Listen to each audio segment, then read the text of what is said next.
and the youth mistook by me pleading for a lover's fee. Oh, shall we their fond pageant see? Lord, what fools these mortals be! Oh, stand aside! The noise they make will cause Demetrius to awake. Then we'll two at once rue one. That must needs be sport alone, and those things do best please me that bethought preposterously. Why should you think I should woo and scorn? Oh, scorn and derision never came in tears. Look, when I vow, I weep, and vows so born in their nativity, all truth appears. How can these things in me seem scorn to you, bearing the badge of faith to prove them true? Oh, you do advance your cunning more and more, when truth kills truth. Oh, devilish holy fray, these vows are Hermia's. Will you give her o'er? Weigh oath with oath, and you will nothing weigh. Your vows to her and me put in two scales will even weigh, both as light as tails. I had no judgment when to her I swore. Nor none in my mind, now you give her o'er. Demetrius loves her, and he loves you not. Oh! Oh!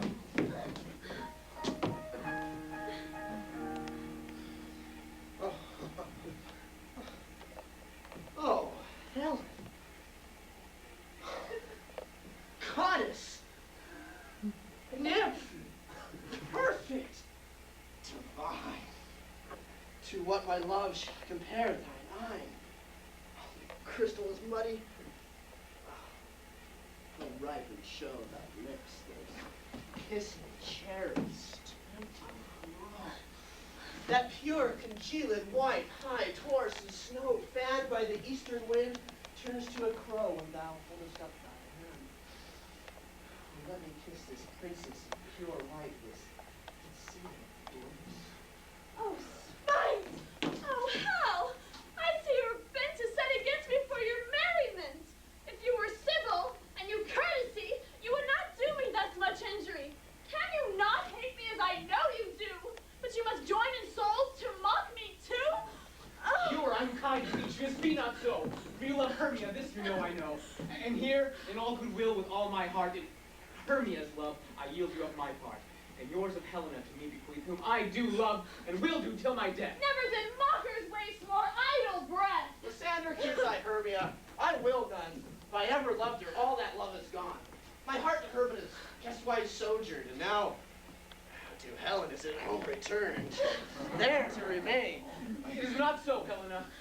Disparage not the faith thou dost not know, lest to thy peril thou shalt buy it dear.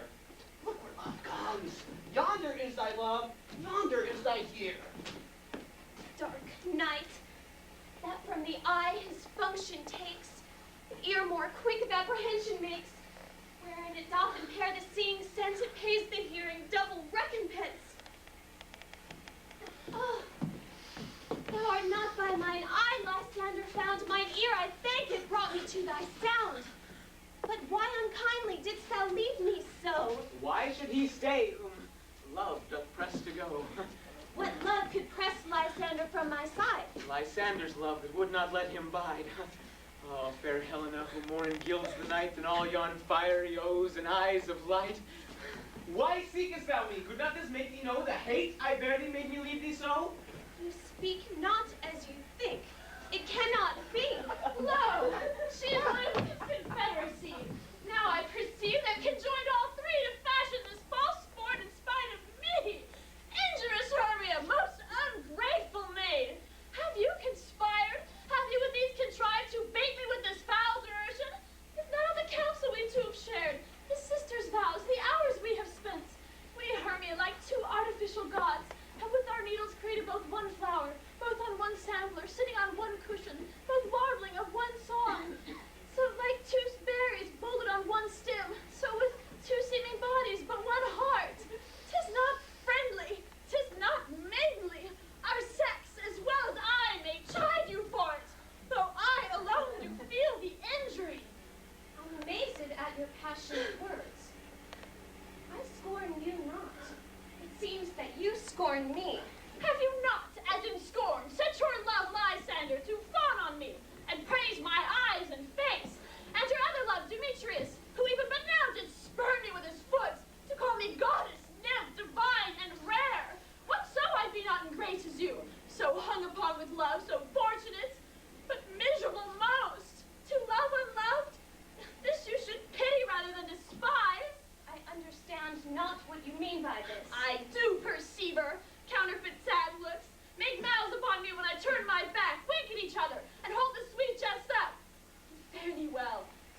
my own fault, which death or absence shall soon remedy.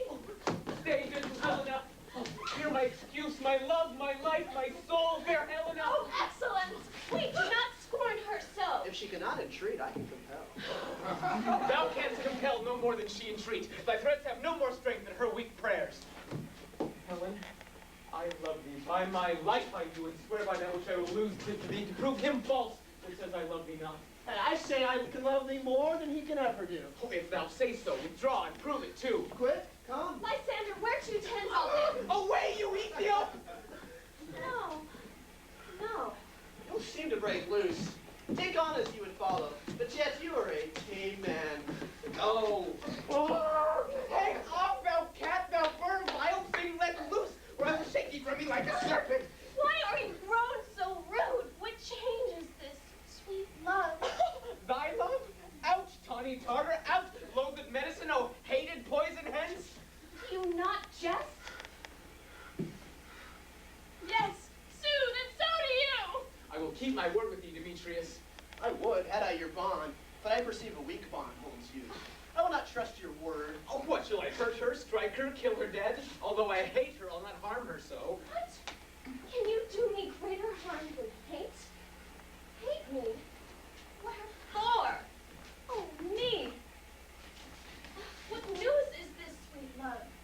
And not I, Hermia? Are not you Lysander? I am as fair now as I was erewhile. Since night you loved me. Yet since night you left me. Why then you left me? The gods forbid it. In earnest shall I say.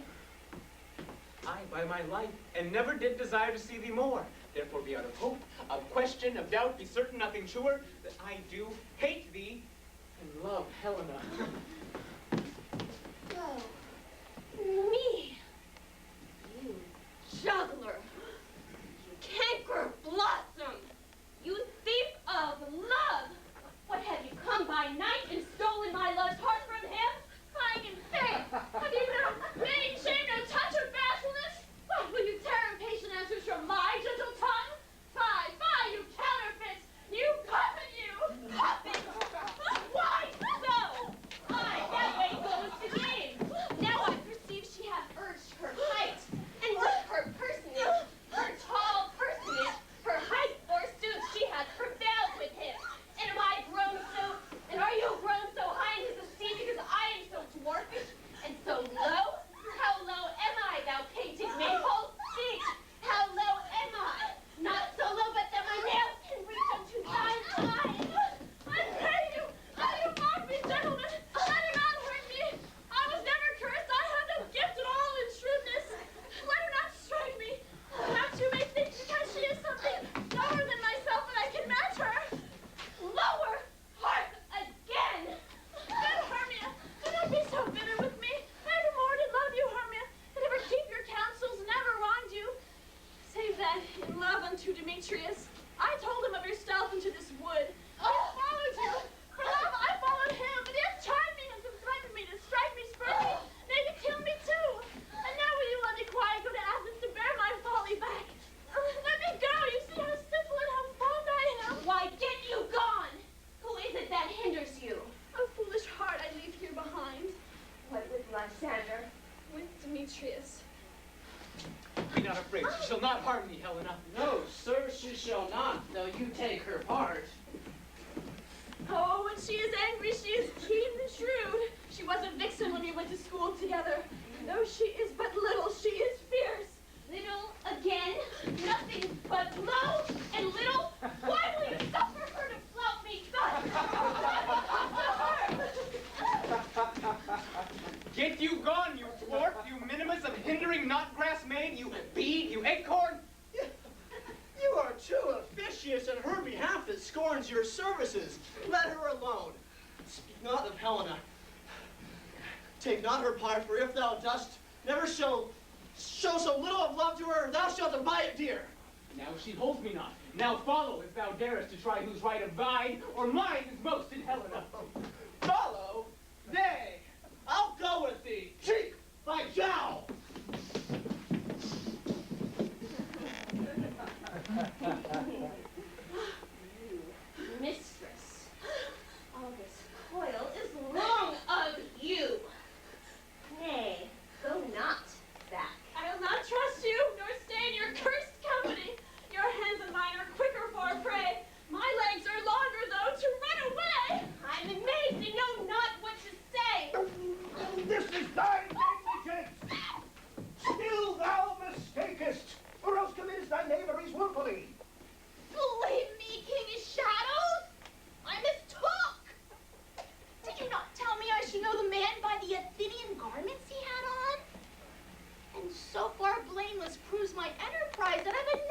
in Athenian's eyes.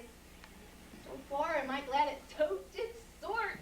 As this their jangling I esteem a sport. Thou seest these lovers seek a place to fight. High, therefore, Robin, overcast the night. The starry welkin cover thou annoy. With drooping fog as black as Acheron, and lead these testy rivals so astray, as one come not within another's way. Like to Lysander, sometime frame thy tongue. Then stir Demetrius up with bitter wrong, and sometimes rail thou like Demetrius. And from each other look thou lead them thus, till over their brows death counterfeiting sleep, with lean legs and batty wings doth creep.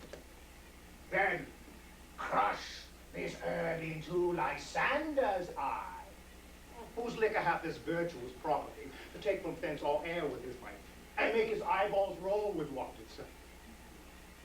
When they next wake, all this derision shall seem a dream and fruitless vision. And back to Athens shall the lovers wed, with league whose date till death shall never end.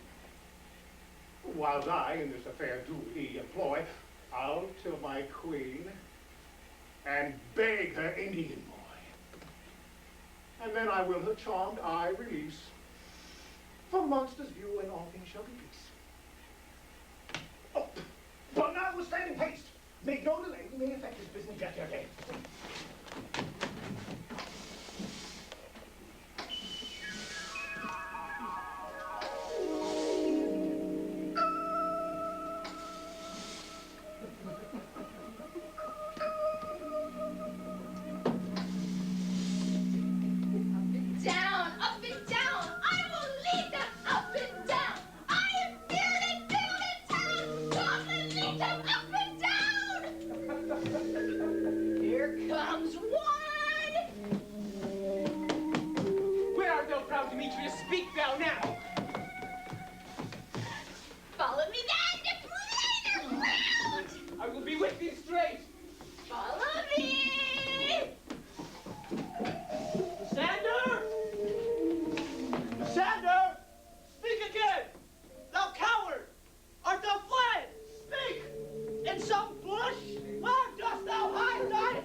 Then he is gone.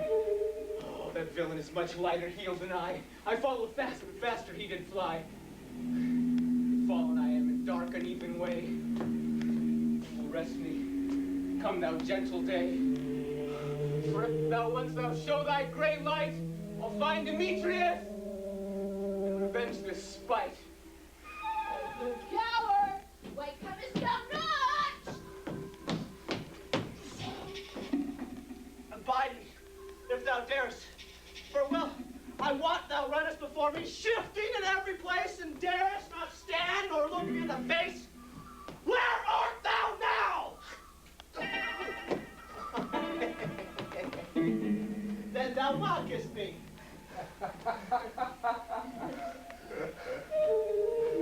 Now go thy way. Faintness constraineth me to measure up my length in this cold bed. By day's approach, look to be visited! Oh, weary night! Oh, long and tedious night! And may thy hours shine comforts from the east, that I may to Athens by daylight go, and sleep,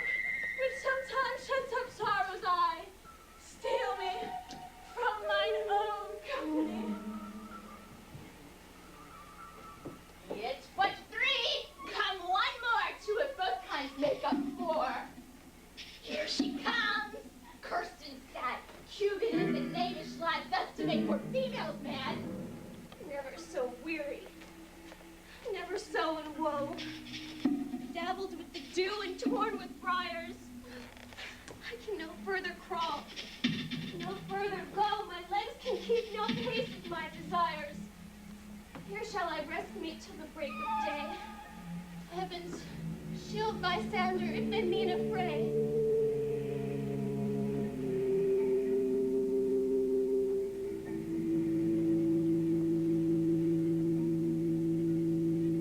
On the ground, sleep sound, I'll fly to your eye, gentle lover Remini.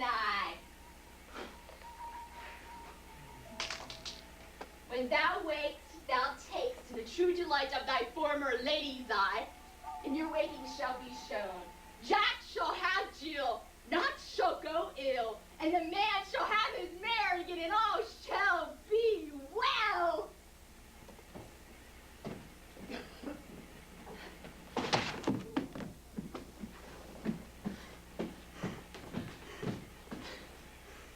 Come, sit thee down upon this flowery bed, while I thy amiable cheeks do coy, and stick musk roses in thy sleek, smooth head, and kiss thy fair large ears, my gentle joy. Where's Peace Blossom? Ready? Oh, Peace Blossom, scratch my head. Where's Monsieur Cobweb? Ready? Ah, good Monsieur Cobweb. Take your weapons in your hand and kill me a red-hipped humblebee on top of a thistle. Oh, and good Monsieur, do bring me the honey bag.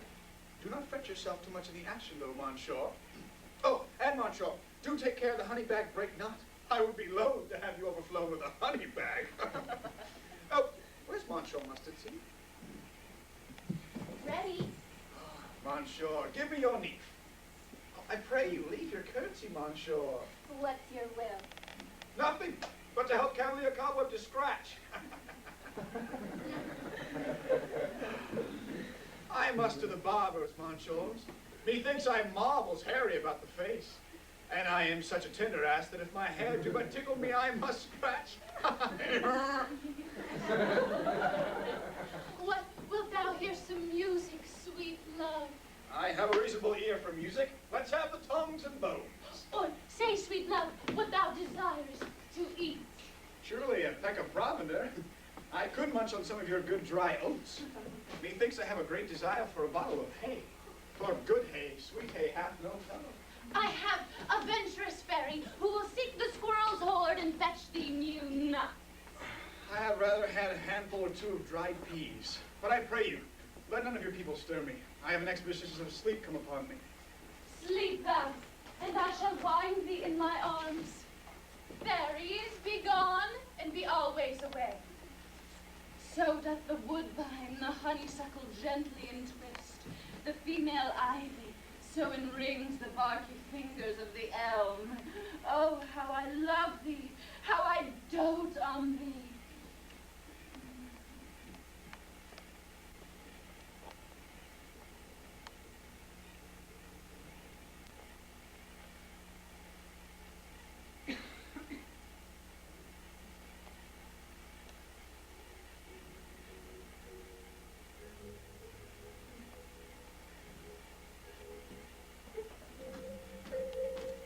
Welcome, good Robin. Seest thou this sweet sight? And dotage now I do begin to pity. When I had at my pleasure taunted her, and she in mild terms begged my patience, I then did ask of her changeling child, which strength she gave me, to my fairy companion, to my bower in fairyland. And now I have the boy. Oh, I will undo this hateful imperfection of her eyes. Oh, and gentle Puck, take this transformed scalpel off the head of this Athenian swain, that he, awaking when the others do, may all to Athens back again repair.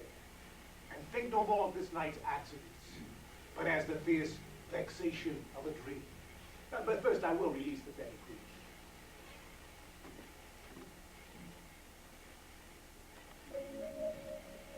Be as thou want to be.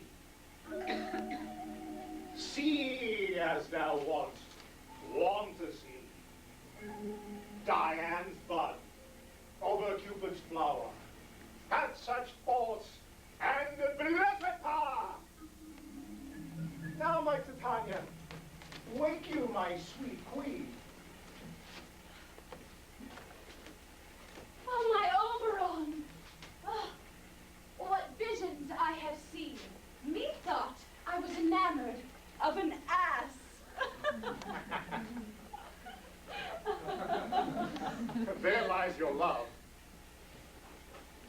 How came these things to pass?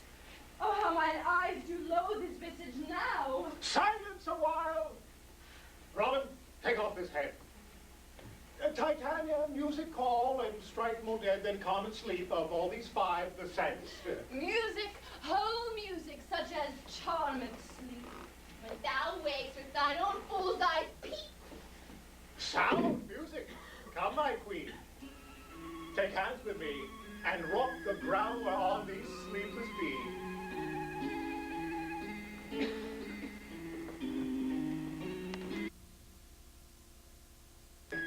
Solemnly dance into Theseus' house triumphantly, and blessed to all fair posterity, there shall the pairs of faithful lovers, wedded with Theseus all in jollity.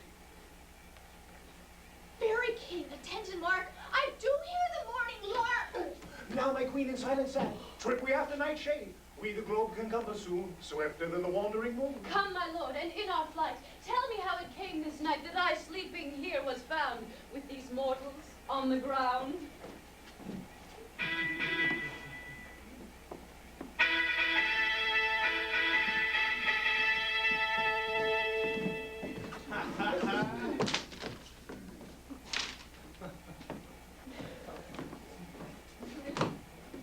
Go, Philostrate. Find out the forester. For now our observation is performed, and since we have the Wayward of the day, my love shall hear the music of my hounds. Uncouple in the western valley and let them go. Dispatch, I say, find the forester. We will, fair queen, up to the mountain's top, and mark the musical confusion of hounds and echo in conjunction. I was with Hercules and Cadmus once, when in a wood of Crete they bathed the bear with hounds of Sparta. Never did I hear such gallant chatter, for besides the groves, the skies, the fountains, every region near seemed all one mutual cry. I never heard so musical a discord, such sweet thunder. My hounds are bred out of the Spartan kind. Judge when you hear. But soft. What nymphs are these? My lord, this is my daughter here, Steve. Miss Lysander. Miss Demetrius is. Miss Helena, old Nader's Helena. I wonder if they've been here together. No doubt they rose up early to observe the rite of May, and came here in grace of our solemnity. But speak it, Jesus, not this the day that Hermia should be dancer of her choice? It is, my lord. Go bid the huntsmen wake them with their horns.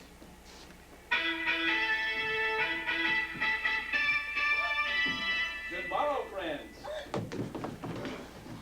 St. Valentine is past. Begin these woodbirds but the couple now? Pardon, my lord. I pray you all, stand up.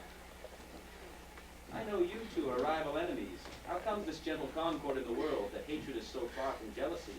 Sleep by hate and fear no enmity? My lord, I shall reply amazedly, half asleep, half waking, but as yet I cannot truly say how we came here.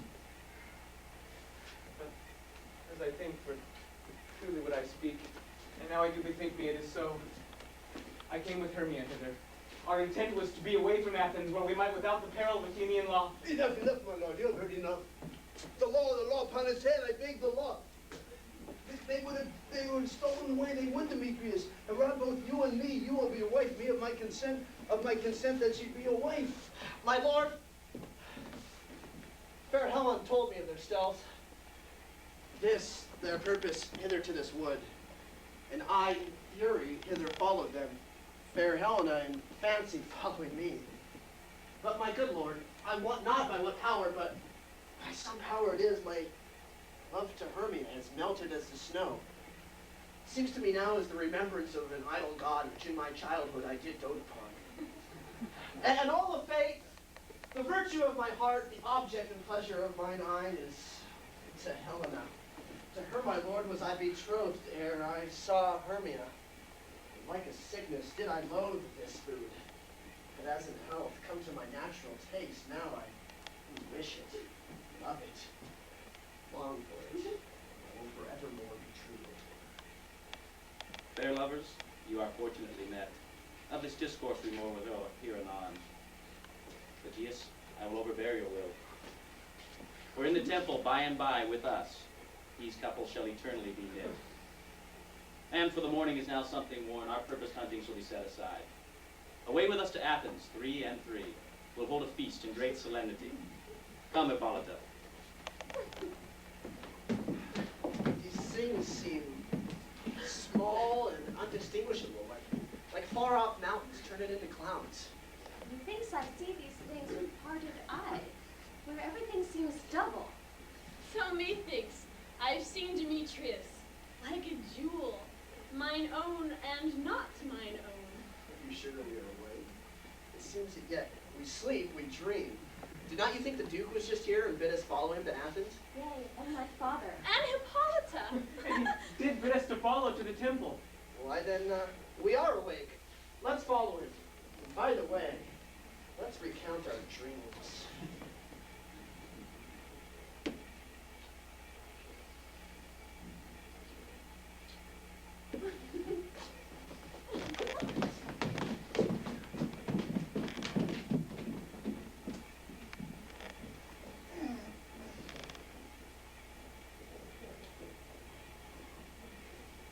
When my cue comes, call me and I will answer.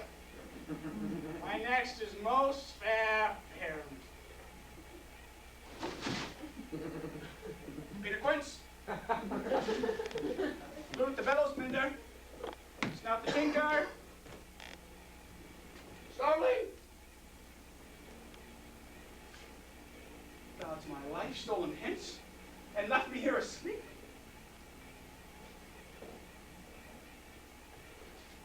I have had a most rare vision. I've had a dream. Ask the word of man to say what dream it was. Man is but an ass if he... I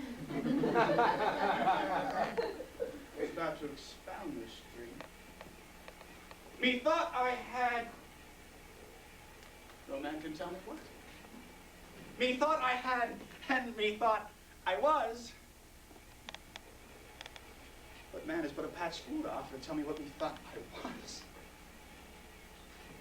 The eye of man hath not heard, the ear of man hath not seen. Man's hand cannot taste, nor his tongue conceive, nor his heart repore what my dream was. I shall tell Peter Quince to write a ballad of this dream. And it's to be called Bottom's Dream, because it hath no bottom. And I will sing it at the latter end of the play before the Duke. Peradventure, I shall sing it at her death.